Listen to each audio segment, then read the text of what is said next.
Namaskaram to all.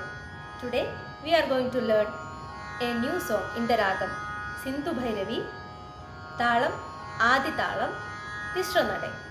So the talam will be tak kitta tak kitta tak kitta tak kitta tak kitta tak kitta tak kitta tak kitta.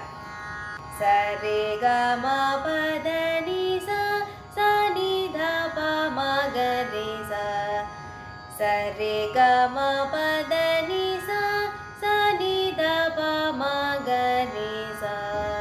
This is the Arohanam and Avarohanam. Let's learn the Pallavi.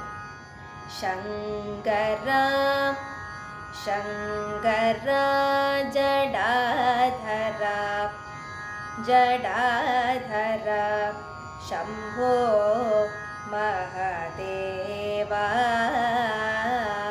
Shambho Mahadeva, Shankara, Jadadhara, Shambho Mahadeva. With talam.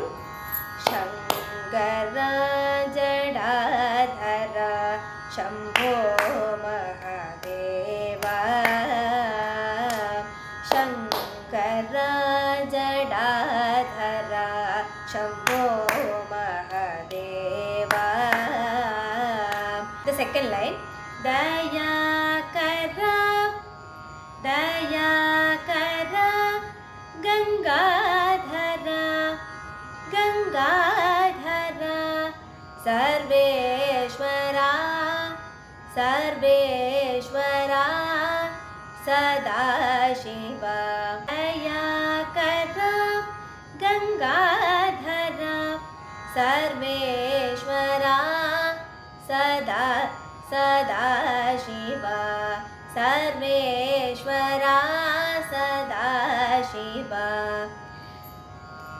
Dayakara, Gangadhara, Sarveshwara, Sadashiva.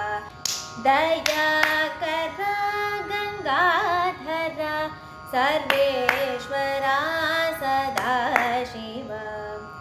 Shankara Jadadhara Shambho Mahadeva. This is the Pallavi.